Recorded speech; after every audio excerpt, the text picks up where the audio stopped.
Hello and welcome. आप देख रहे हैं run out with Richa and Rajeev. Rajeev, ऐसा लग रहा है कि लॉकडाउन में जैसे शुरुआत हुई थी कंट्रोवर्सी से, शुरुआत हुई थी कि पहले पाकिस्तान से बहुत सारी कंट्रोवर्सीज हम देख रहे थे, पर अब ऐसा लग रहा है कि इंडियन टीम के विद इन भी पुरानी दुख दर्द भरी बातें बाहर आ रही हैं। इरफान पठान ने भी रिसेंटली ऐसा क्लोजर करा है और ऐसा लग रहा है कि वो अपने हमारे एक्स कैप्टन महेंद्र सिंह धोनी पे एक स्ट्रेट एलिगेशन लगा रहे हैं, सेइंग कि उनकी बहुत अच्छी परफॉर्मेंस के बाद भी उनको सिलेक्ट नहीं किया गया।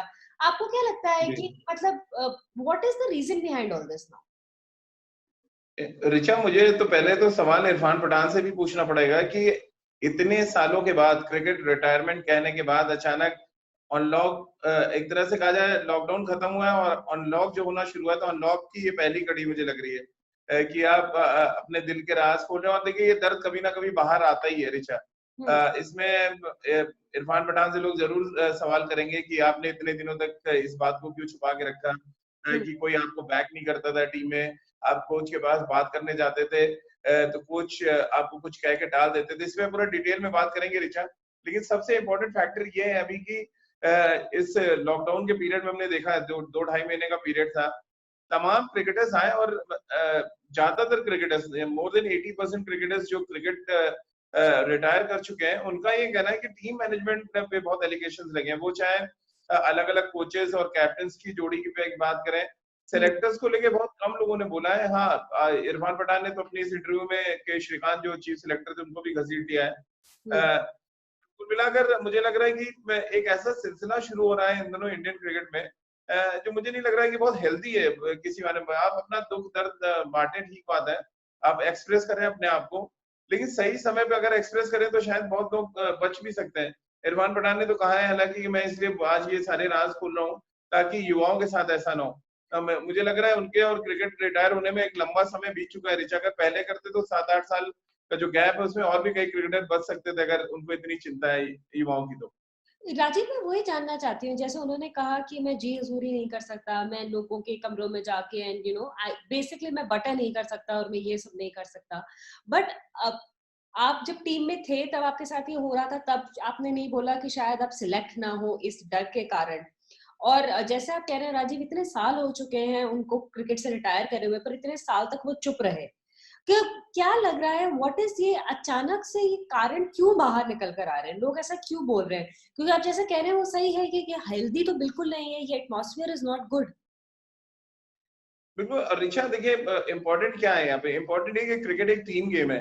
यहाँ पे ऐसा नहीं है कि आप टेनिस खेल रहे हैं, आप बैडमिंटन खेल रहे हैं या आप गोल्फ खेल रहे हैं। यहाँ पे इंडिविजुअल गेम है जहाँ पे आपके अंदर अगर क्षमता है तो फिर आप लंबा खेलेंगे, आपके अंदर क्षमता नहीं है तो आप बिल्कुल नहीं खेल पाएंगे।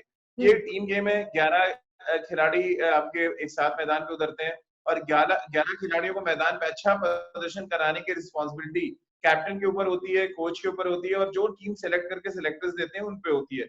अब मुद्दा ये आता है कि अगर इरफान पठान सेलेक्ट हुए थे 2012 जिसका वो जिक्र कर रहे हैं, कि आखिरी वनडे मैच में उन्होंने बहुत अच्छी बैटिंग की थी, मैन ऑफ द मैच भी थे, उन्होंने सैयद जयसूर्या को आउट किया, फिर 33 रन बनाए धोनी के साथ, लेकिन अगली सीरीज से उनको ड्रॉप कर दिया गया।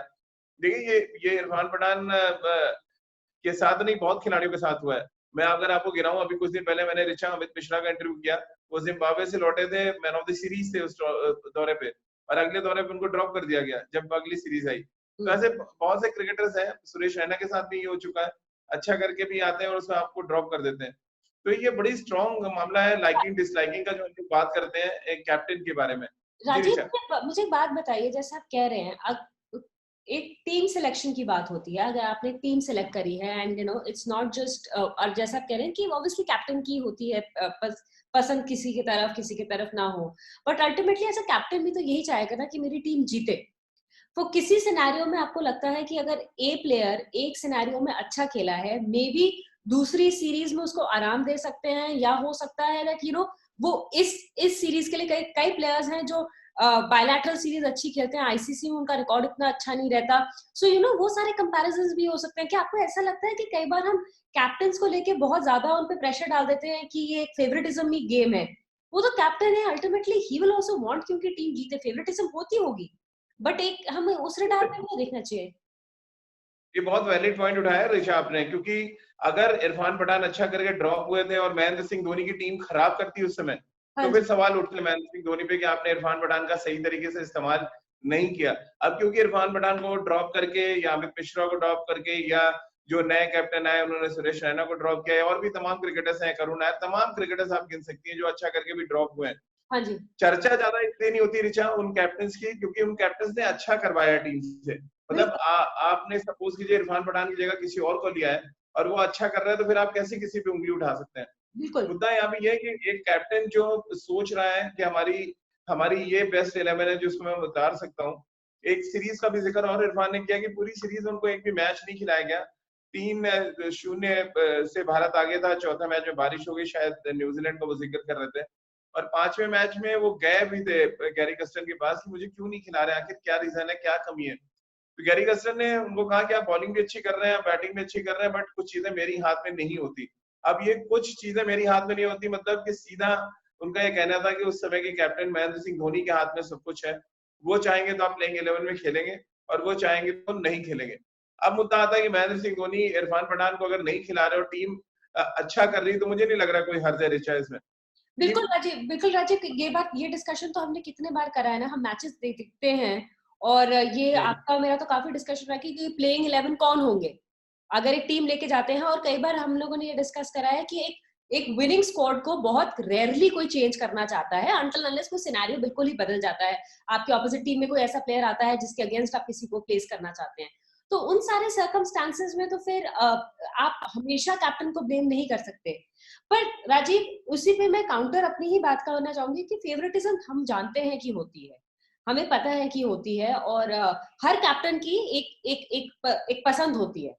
बट अगर वो पसंद को साथ रखते रखते अगर एक कैप्टन उनका विनिंग स्टैट हाई है, सो फिर उस पे उंगली तो नहीं उठाई जा सकती। बिल्कुल नहीं उठा सकते। वही मैं कह रहा हूँ कि अगर कैप्टन अपनी टीम को सही तरीके से मैदान पे लीड कर रहा है और देखिए 15 अगर आपकी टीम जाती है, जो स्क्वाड बाहर चुने जाते हैं 15-16 लोगों का होता है और घर में 14 लोग आप चुनते हैं, यानी जब आप घरेलू सीरीज खेलते हैं। अब खेलने आपके 11 हैं, टॉप 15 या टॉप 14 आपको चुन के आप कैप्टन और कोच को दे देते हैं। अब गैरी कर्स्टन उस समय कोच थे, उनका ये कहना है कि कुछ चीजें उनके हाथ में नहीं है, यानी सब कुछ कैप्टन के हाथ में था। तो फिर कैप्टन से वो बात भी करने गए। कैप्टन ने तो कह दिया कि आप बॉलिंग तो अच्छी कर रहे हैं बट अभी टीम में जगह आपकी नहीं बन रही है। इसका मतलब उनसे बेहतर कोई गेंदबाजी कर रहा था उस समय। हम्म। उन्होंने एक जो सबसे इम्पोर्टेंट फैक्टर इरफान पठान की बातों में निकला ऋचा, वो ये था जो जो मुझे सबसे अच्छी बात लगी कि वो जब क्रिकेट शुरू की उन्होंने, तो वो नई गेंद के साथ गेंदबाजी करते थे और उनकी स्विंग के बारे में आपको भी पता है, बहुत अच्छा स्विंग करते थे। पाकिस्तान गए वो, ऑस्ट्रेलिया में उनका यादगार डेब्यू था एडिलेड में। ये सब कुछ हम सबको याद है और बहुत ही हाईली टैलेंटेड क्रिकेटर, इसमें कोई शक नहीं। बट उनकी अचानक स्विंग खत्म होने लगी, उनकी स्पीड खत्म होने लगी और उसके बारे में उन्होंने कहा कि मुझे एक तो जो भी कैप्टन आया उसने वन चेंज गेंदबाजी कराना शुरू किया, यानी कोई भी तेज गेंदबाज है ऋचा, उसको नया बॉल हमेशा चाहेगा कि वो नए बॉल के साथ गेंदबाजी करे। हम्म। अब इरफान पठान को अगर नंबर 3 पे गेंदबाजी कराना शुरू किया गया, वन चेंज गेंदबाजी कराई गई, यानी कि वो स्विंग कराने की जो आर्ट थी वो ऑटोमेटिक खत्म होती चली गई। और ये इस बात पे उस समय पर्टिकुलर क्योंकि टीम अच्छा कर रही थी तो किसी का ध्यान नहीं गया।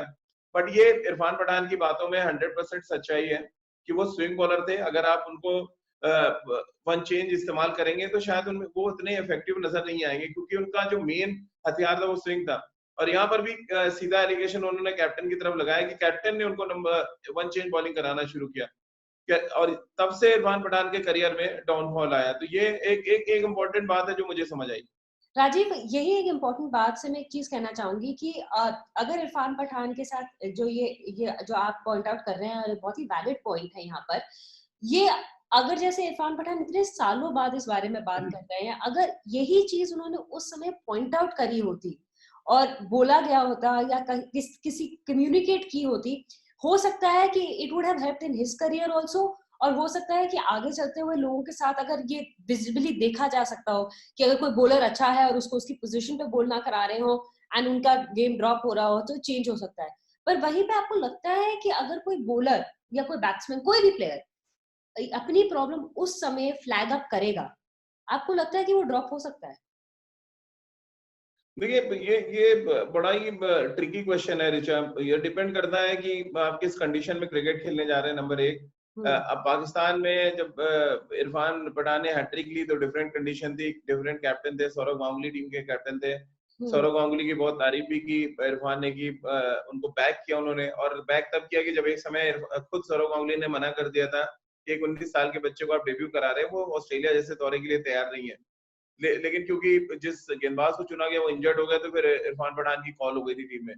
तो उन्होंने ऑस्ट्रेलिया में डेब्यू किया, फिर पाकिस्तान में उनका यादगार दौरा था, कई उन्होंने इंपॉर्टेंट वनडे मैचेस भी भारतीय टीम को जिताए। फिर आपको पता है कप्तानी की बैटन जो है सौरव गांगुली से राहुल द्रविड़ से महेंद्र सिंह धोनी तक पहुंची, और उसके बाद से चीजें बदलती चली गई ऋचा। अगर हम बात करें इंडियन क्रिकेट में, इरफान पठान जिनको बहुत हाईली रेट किया जाता था, वो धीरे धीरे साइडलाइन हो गए, और ये सौरव गांगुली के जाते ही इस बात के अंदेशे मिलने लगे थे। यहाँ तक कि राहुल द्रविड़ के तक भी ठीक था टेस्ट क्रिकेट में, लेकिन जैसे ही वनडे क्रिकेट की बात आई, Irfan Pathan one change bowling करने लगे, उनको एज अ बैट्समैन यूज किया जाने लगा, पिंच हिटर के तौर पे और नंबर 3 पे भी कई बार खेले। और वो एक तरह से कहा जाए इरफान पठान का बैटिंग की तरफ थोड़ा टिल्ट होना वो परेशानी बन गया एक कैप्टन के लिए भी, कि अगर वो बैटिंग अच्छी कर रहे हैं, बॉलिंग में एक विकेट ले रहे हैं, तो आप एक ऐसा ऑलराउंडर ढूंढें जो आपका बॉलिंग ऑलराउंडर हो। बैटिंग ऑलराउंडर की जरूरत टीम में नहीं थी, और ये बात अलग अलग कैप्टन की अलग अलग क्राइटेरिया में थी, जो मुझे लग रहा है जिसका नुकसान सबसे ज्यादा इरफान पठान को है। तो राजीव, अल्टीमेटली बात ये आती है कि चॉइस रिमेन्स कैप्टन, फेवरेटिज्म एक चीज होती है, उनकी विनिंग 11 स्क्वाड एक चीज होती है, और साथ साथ कैप्टन की अपनी एक कैलकुलेशन भी होती है। उनके हिसाब से उनकी ये अरिथमेटिक इस सिनेरियो में चल सकती है। और जहां महेंद्र सिंह धोनी की बात करी जाए, हम एलिगेशंस उन पे बहुत सारे लग सकते हैं, बट उनका winning record as a captain nobody can take that away from him. तो टीम उन्होंने जैसी भी सिलेक्ट करी हो, किसी को भी ड्रॉप करा हो या रखा हो, अल्टीमेटली टीम इंडिया वन। सो वहां पे सवाल उठाना मुश्किल हो जाता है। बट आई थिंक जहाँ इरफान पठान ने काफी पॉइंट्स जैसे आपने मेंशन करा बोले हैं, मेरे हिसाब से काफी चीजें अच्छी हैं, इंपॉर्टेंट है। अगर किसी को ऐसा महसूस होता है कि वो एक अच्छे प्लेयर हैं और उनकी downfall has been because of not being selected, वो पॉइंट आउट होनी चाहिए। बिल्कुल ऋचा, मेरा मेरा एक सजेशन है उन तमाम क्रिकेटर्स को जो इंडिया के लिए खेले हैं, इंडिया कैप पहनी है, और बहुत ही प्राउड ये बात है कि आप इतने करोड़ों लोगों में आप बहुत गिनती के लोग होते हैं जो इंडिया खेलते हैं। मुझे लग रहा है कि ये तो बातें अगर आप उस समय खेलते समय अगर आप अपने कैप्टन से बात कर रहे हैं, अपने कोच से बात कर रहे हैं, और सही तरीके से वहां पे जवाब नहीं मिल रहा है, फिर आप अपने बोर्ड से बात कर रहे हैं और उस समय चीजें सॉल्व कर लें, तो शायद आपका करियर भी थोड़ा आगे जाए, यंगस्टर्स को भी थोड़ी मदद मिलेगी। अभी क्या है कि इतने साल के बाद अगर आप आके सडनली आप बोलेंगे ये चीजें, और उन कप्तानों के बारे में जो क्रिकेट छोड़ चुके हैं, जो क्रिकेट में आज के दौर में कहीं स्टैंड नहीं करते, आप बताइए जो भी आज एलिगेशंस हैं वो महेंद्र सिंह धोनी पे लगते हैं, वो सौरव पे लगते हैं, वो राहुल द्रविड़, अनिल कुंबले जो पास के कैप्टन थे, पास के सिलेक्टर्स, उन पे बात करते हैं। कोई विराट कोहली पे कोई नहीं बात करता, रोहित शर्मा पे कोई क्यों नहीं बात करता है? तो ये ऐसा नहीं कि बहुत शानदार कप्तानी रोहित शर्मा करते हैं, बहुत शानदार विराट कोहली करते हैं, बट ये है कि जब करंट कोई प्लेयर खेल रहा होता है ना, तो वो उसको अलग तराजू में तोलते हैं, और जब आप क्रिकेट छोड़ देते हैं तो उनके लिए डिफरेंट तराजू है, जो नहीं होना चाहिए मुझे लगता है। बिल्कुल राजीव, जहाँ आपने शुरुआत करी थी वहीं पे अल्टीमेटली हम आके वहीं रुकते हैं कि जो प्रॉब्लम होती है वो उसी समय अगर एड्रेस करी जाए तो शायद सोल्यूशन मिल जाएगा। बट सब लोगों को ये डर लगता है कि वो टीम इंडिया से की सिलेक्शन से हट ना जाए, तो इसलिए शायद कोई कभी बोलता नहीं है। एंड उसी उसी उसी चीज में वो बीच में बात कहीं फंस के रह जाती है, एंड असली सोल्यूशन राइट टाइम पे नहीं मिल पाता। एंड कई बार अच्छे प्लेयर्स लाइक इरफान पठान अपना करियर का ग्राफ ऑटोमेटिकली एक कहीं गलती, अगर गलती कहीं कैप्टन की है तो कहीं गलती उनकी भी थी कि उन्होंने राइट टाइम पे अगर एड्रेस करा होता उसको स्लाइटली डिफरेंटली, तो शायद उनका ग्राफ भी थोड़ा अलग रहता। बट इंटरेस्टिंगली राजीव, जैसे हम कहा था जब लॉकडाउन शुरू हुआ था, इंटरेस्टिंग बातें हो रही थी। लॉकडाउन अभी खत्म हुआ है या 5 एडिशन में, पता नहीं किस सिनेरियो में है लॉकडाउन, बट क्रिकेट की अनलॉक 1 शुरू हो गया है, अनलॉक होंगी बहुत कहानियां रचा अभी। बिल्कुल बिल्कुल, और हम वो सारी कहानियां रन आउट पे लाते रहेंगे और लोगों को दिखाते रहेंगे। Thank you so much.